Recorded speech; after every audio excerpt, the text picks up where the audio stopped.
cette parole demeure dans nos esprits. Aide-nous à la comprendre. Permets que nous puissions la saisir dans ces temps,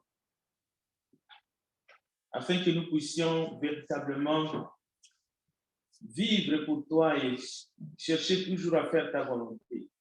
Glorifie ton nom au milieu de ton peuple. C'est en ton nom, Jésus, que nous avons ici prié. Amen. Amen. C'était un grand plaisir, mais aussi un privilège de nous réunir ce matin, le premier jour de la semaine, pour louer, adorer et glorifier notre Dieu. Que la grâce de notre Seigneur Jésus-Christ soit avec vous. Amen. Quelle parole! Il y a plusieurs choses à retenir de la bouche du Seigneur Jésus-Christ ce jour-là, mais ce matin.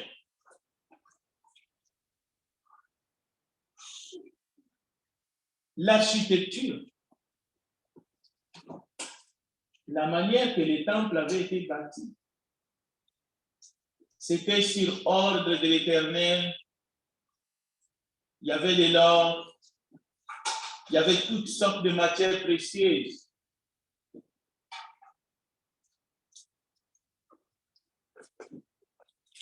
Mais Dieu n'habite plus dans les temples construits par les mains des hommes. Même si vous attendez, nous allons construire un temple pour Dieu à coups de milliards, ne le croyez pas.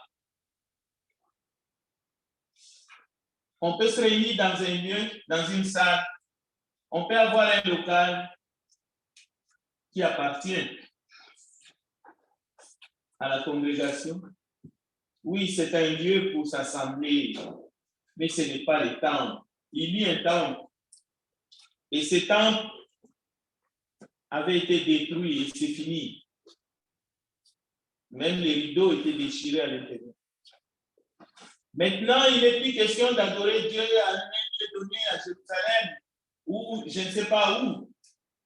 Dieu cherche des adorateurs qui l'adorent en esprit et en vérité. Ce sont là les adorateurs que le Père cherche. Dans le texte de ce matin, il est aussi question de l'avènement du Seigneur, du retour du Seigneur. Il est question du camp, mais il est aussi question de la haine des chrétiens. Vous serez haïs de tous. Alors si vous êtes pour le Seigneur, si vous aimez le Seigneur de tout votre cœur, ne soyez pas étonnés que vous serez haïs. Mais à cause de cette haine, la charité du plus grand nombre peut se refroidir. Cela veut dire qu'on peut devenir comme un caméléon.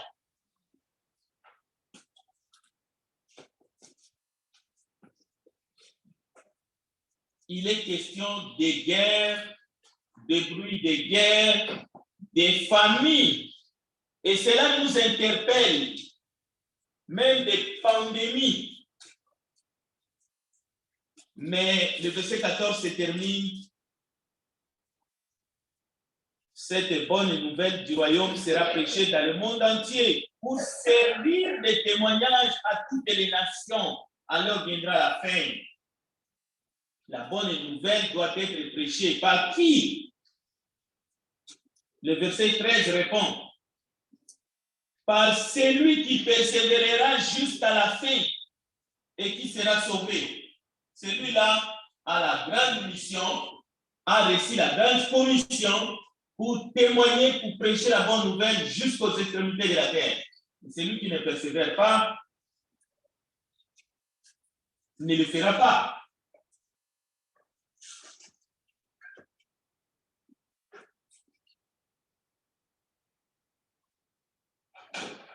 Chers bien-aimés, chers frères et sœurs, chers auditeurs, vous qui nous suivez de très loin,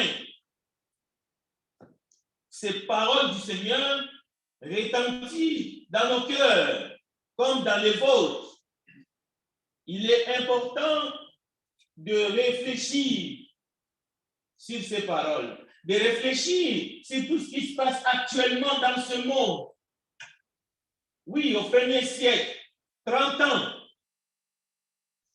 après l'ascension du Seigneur, il s'est passé des événements terribles au Moyen-Orient, précisément à Jérusalem. Il y a eu des destructions, il y a eu une grande persécution. Mais cela ne veut pas dire qu'aujourd'hui, il ne se passe rien. Si vous êtes chrétien, si vous êtes né de nouveau, si vous êtes membre du corps du Christ, et parce que vous vivez sur cette terre, nous observons encore cette prophétie du Seigneur qui est en train de s'accomplir sur la terre. Ça a commencé à s'accomplir il y a de cela plus de 2000 ans. Mais ça continue jusqu'au retour du Seigneur, jusqu'à son avènement. Donc, ces propos qui en partie concernent la destruction du temple, qui a déjà eu lieu. Mais il y a des événements similaires, il y a d'autres événements qui continuent à s'accomplir, et cela jusqu'au retour de Jésus, jusqu'à la fin du monde. Oui, il y a eu des guerres. Il y a eu des guerres. Et alors, et il y a encore des guerres aujourd'hui, n'est-ce pas? Ces paroles de Christ sont encore d'actualité. Ces paroles de Christ continuent à s'accomplir dans ce monde. Nous sommes toujours dans l'attente de sa venue imminente. Mais il y en a qui n'attendent plus sa venue. Il y en a qui vivent dans la peur, dans la désillusion. Ils sont là, ils disent, oh, nous risquons, go. Mais Jésus a dit, ne soyez pas troublés. Écoutez, plus de 2 milliards d'êtres humains se disent chrétiens ou croyants.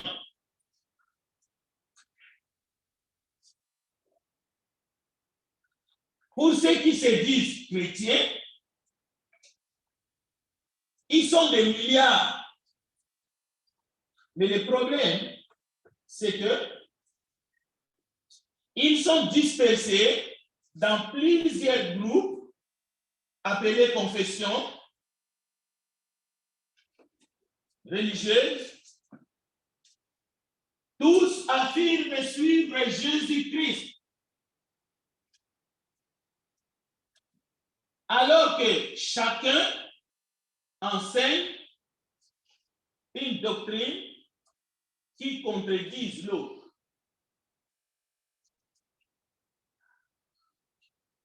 Cela veut dire, les pratiques sont contradictoires.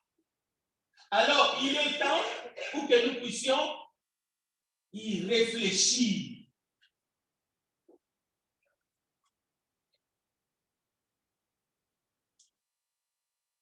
C'est le temps de la confusion à ce niveau-là. Mais dans le monde, il y a aussi la confusion, comme Jésus l'a prédit dans Matthieu chapitre 24. Il y aura des temps difficiles.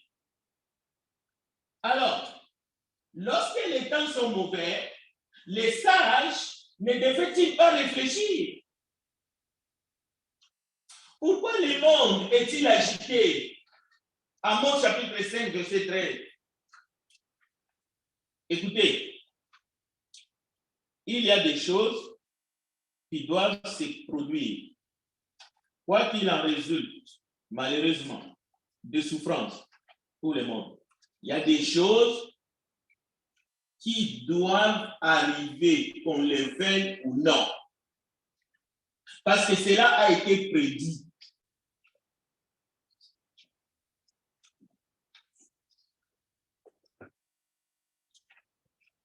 Maintenant,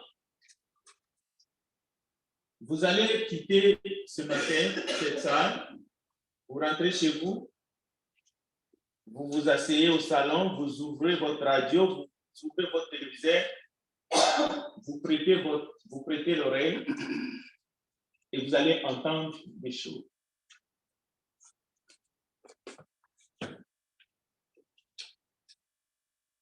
Mais tout ce qui devrait arriver, qui a été prophétisé, arrivera, même si cela vient avec un lot de souffrance. Cela finira par arriver tel que cela avait été prédit par le Seigneur.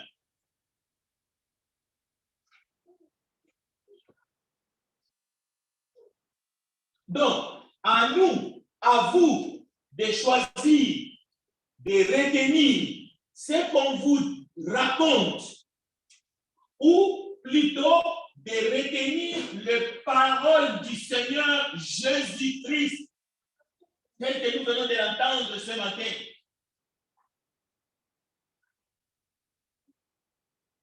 Dans son sermon, dans Matthieu chapitre 24, le verset 32 à 33, écoutez ce que le Seigneur dit. Matthieu chapitre 24, le verset 32 et 33. Écoutez bien. Instruisez-vous par une comparaison tirée du figuier. Dès que ces branches deviennent tendres et que les feuilles poussent, vous connaissez que l'été est proche. De même, quand vous verrez toutes ces choses, sachez que le Fils de l'homme est proche à la porte. Je vous l'ai dit, en vérité, cette génération ne passera point que tout cela n'arrive. Les ciels et la terre passeront, mais mes paroles ne passeront point.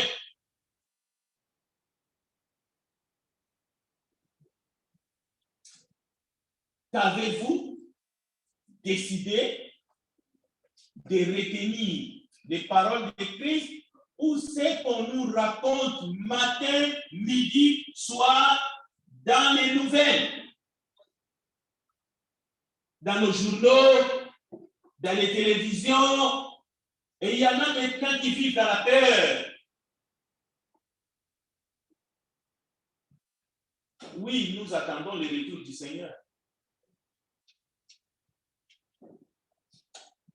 Que dit la Bible au sujet de tout ce qui se passe dans ce monde maintenant? Les guerres, les bruits de guerre, les famines, les tremblements de terre, les maladies, la haine des disciples, la haine contre les disciples de Jésus-Christ, le vrai. La trahison, ils se trahiront. Mais attention, il y a aussi un message pour les disciples de Christ, que la charité du plus grand nombre se refroidira. Quelle est votre position? Où en es-tu, au fait? Dans quel côté tu te places?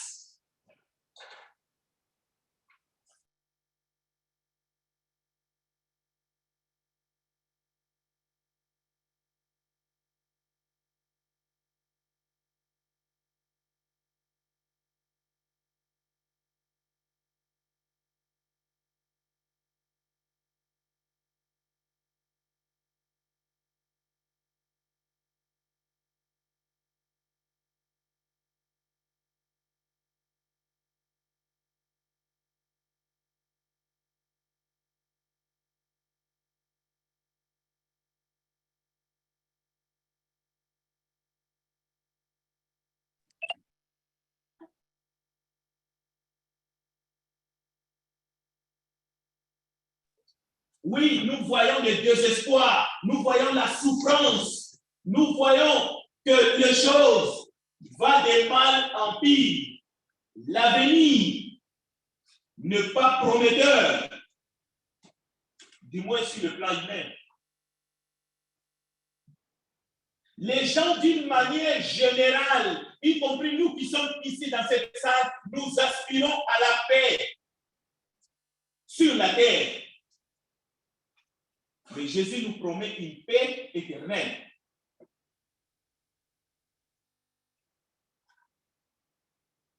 Nous aspirons à ce que les âmes se taisent. Et cela fait partie de nos prières. Nous demandons, Seigneur, jusqu'à quand ça va se terminer?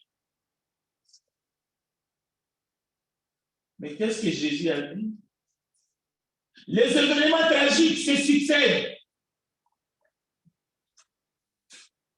Mais toutes ces choses vont s'accomplir. Nous ne devons pas nous en étonner. Nous ne devons pas nous laisser troubler. 1 Thessaloniciens chapitre 5, verset 3. Quand les hommes diront paix et sécurité, c'est alors que soudainement la ruine fondra sur eux comme les douleurs sur la femme enceinte et ils n'échapperont point.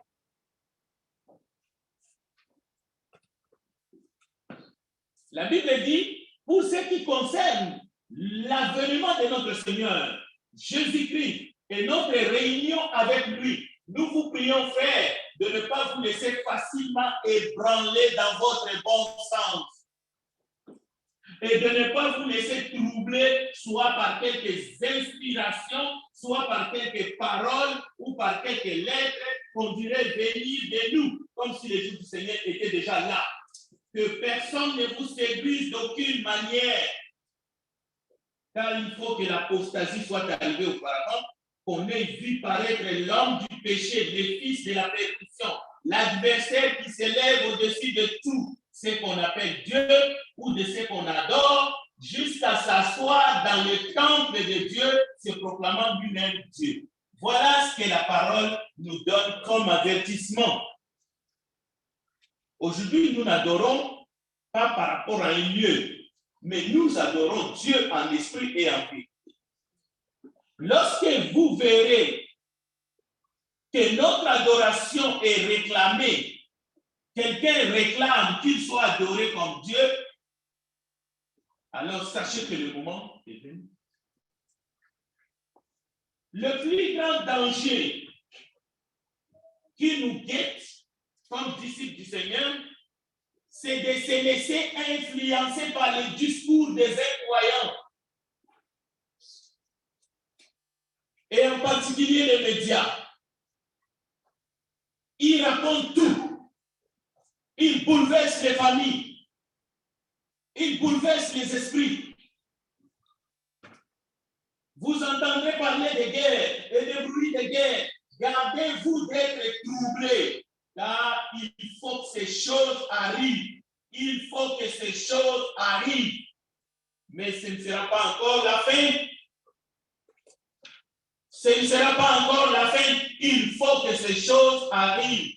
Ce qui est intéressant pour nous ce matin et pour vous qui nous suivez, c'est que nous devons être prêts à la rencontre de notre Seigneur. Nous devons continuer à prêcher la bonne nouvelle de Jésus-Christ.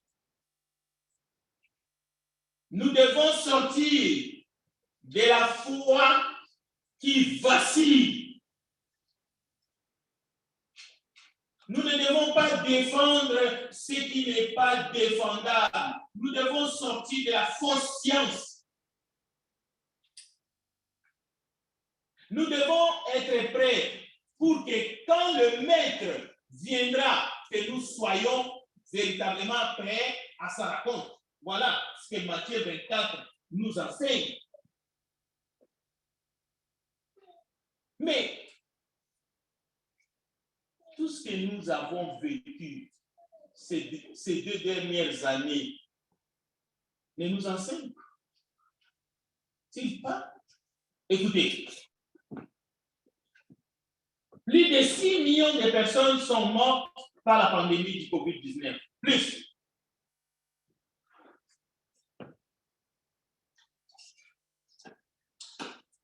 Jadis, la famine était causée par des conditions strictement naturelles. Les causes naturelles provoquaient la famine et provoquaient la famine. Prenons un exemple. La sécheresse.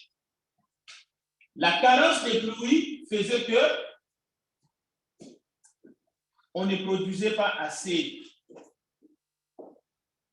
pour que chacun puisse avoir un peu de légumes comme nourriture sur son plat. Mais savez-vous ce qui se passe aujourd'hui?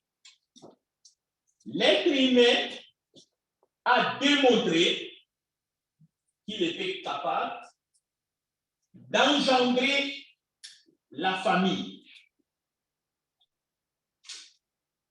à cause des idéologies politiques. Il y a la famine dans certaines régions du monde à cause des embargos. Ce n'est pas qu'il ne pleut pas, non, embargo. C'est-à-dire, l'être humain a démontré qu'il peut créer la famine, il peut créer des problèmes politiques, mais à cause des idéologies.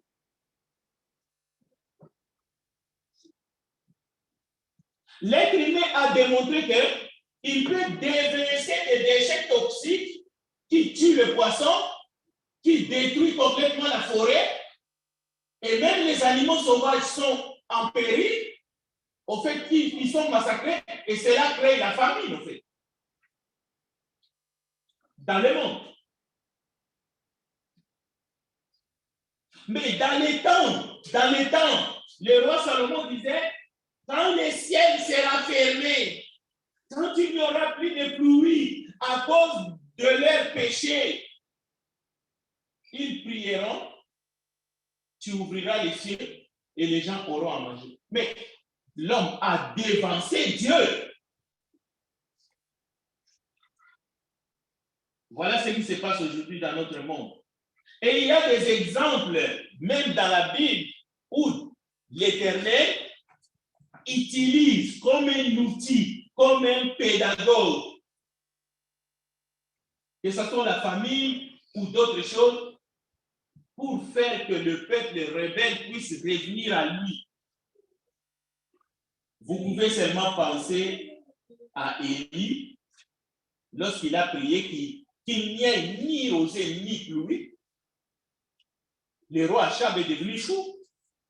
Mais après, Élie a prié, il y a eu la pluie.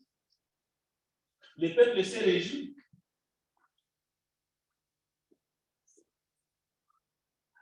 Mais ce n'est pas ce que nous vivons aujourd'hui. Écoutez, Élie le Tishbite de Galad dit au roi Achab, l'Éternel est vivant, le Dieu d'Israël dont je suis serviteur. Il n'y aura ces années si ni rosée ni pluie, sinon à ma parole.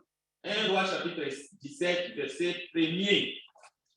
Alors, chers frères, chères sœurs, chers visiteurs, le Dieu qui a créé les cieux et la terre nous dit, c'est lui qui a les tempos, c'est lui qui dicte la suite des événements dans les ciels et sur la terre. Il dit une fois la guerre dans les ciels. Michael et ses anges combattirent contre le dragon qui est le diable et ses anges. La Bible dit les diables et ses anges ne furent pas vainqueurs. Ils ont été bâtis à plate couture. Le diable est descendu ici-bas depuis, vous savez, il y a eu des guerres. Si on commence à compter le nombre de guerres qu'il y a eu ici-bas, la liste est longue. Mais on peut juste citer la Première Guerre mondiale qui a fait environ dans les 6 millions de morts. Mais la Deuxième Guerre mondiale a fait 10 fois plus de morts. Et ça continue jusqu'à aujourd'hui. Et il y a encore des guerres et des bruits de guerre. Alors, au lieu de prier encore, Seigneur, Seigneur, qu'est-ce qui se passe? Quand est-ce que tu vas intervenir? Rappelons-nous des paroles de Jésus. Matthieu chapitre 24. Mais ce que Jésus nous demande, c'est d'être fidèle à lui.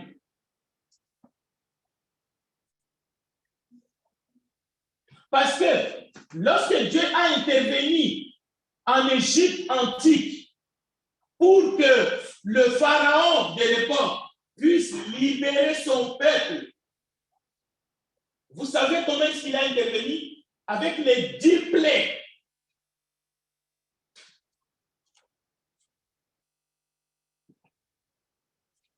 Aujourd'hui, ça ne se reproduira plus de la sorte. Parce que Dieu a envoyé un homme, Jésus-Christ, qui est venu, le sauveur du monde. Il a vécu. Lui-même, il a été maltraité, il a été crucifié. Et il a dit, je m'en vais, mais je reviendrai. Voilà pourquoi l'évangile, tel que nous venons de l'entendre dans Matthieu chapitre 24, il faut que la bonne nouvelle soit prêchée jusqu'aux extrémités de la terre, alors viendra la fin. Donc, notre mission, c'est de continuer à prêcher quoi qu'il arrive, même si la souffrance va grandissante. Nous prêchons, c'est lui qui a des oreilles pour entendre.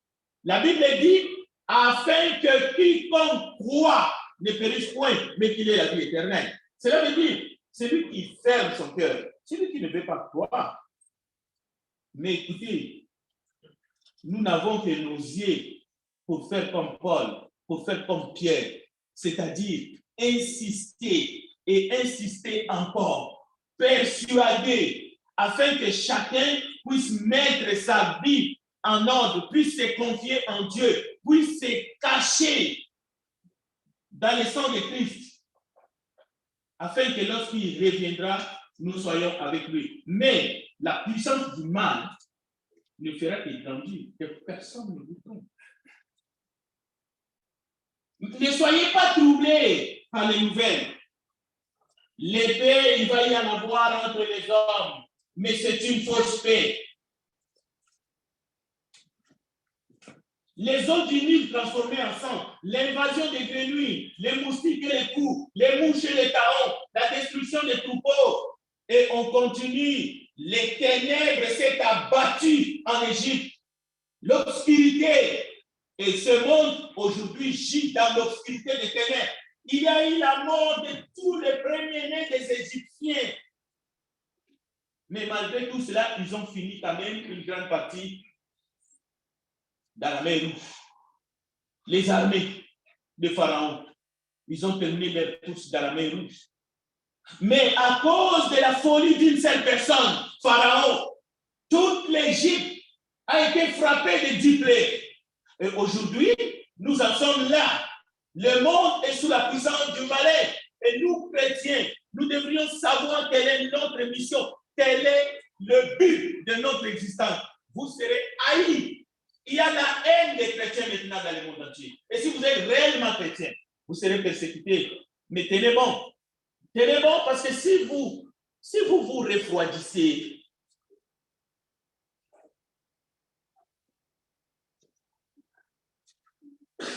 c'est la pire des choses qui peut vous arriver. Que le Dieu